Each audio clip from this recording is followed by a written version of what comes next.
دور حاضر میں مردوں کے کپڑوں کے بھی بہت سے اقسام ہیں۔ آج کل کے دور میں مردوں کے ساتھ ساتھ عورتیں بھی مردوں کا سا لباس پہنتی ہیں، اس بارے میں آپ کیا فرماتے ہیں؟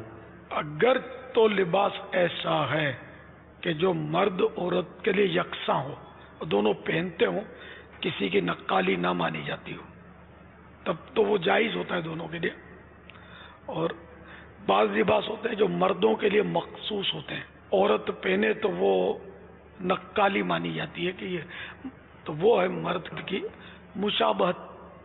اچھا، اسی طرح جو عورتوں کے لباس مخصوص ہیں وہ اگر مرد پہنے تو یہاں مرد کے لیے ناجائز ہو جائے گا کہ مشابہت ہو گئی یا مشابہت پائی جائے۔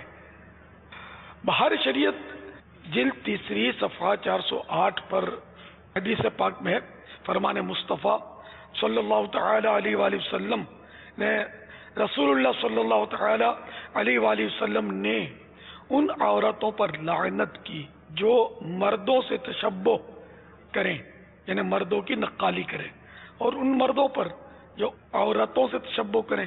رسول اللہ صلی اللہ تعالی علیہ وآلہ وسلم نے اس مرد پر لعنت کی جو عورت کا لباس پہنتا ہے، اور اس عورت پر لعنت کی جو مردانہ لباس پہنتی ہے۔ تو اس لیے ایک دوسرے کی نقالی کرنا جو ہے اس کی اجازت شریعت نہیں دیتی۔ مرد مردانہ لباس پہنے، عورت زنانہ پہنے، بچوں میں بھی یہ تمیز رکھیں، لڑکے کو لڑکے کا لباس پہنائیں، لڑکی کو لڑکی کا۔ واللہ تعالی اعلم ورسولہ اعلم عز وجل وصلی اللہ تعالی علیہ وآلہ وسلم۔ صلو علی الحبیب صلی اللہ تعالی علی محمد۔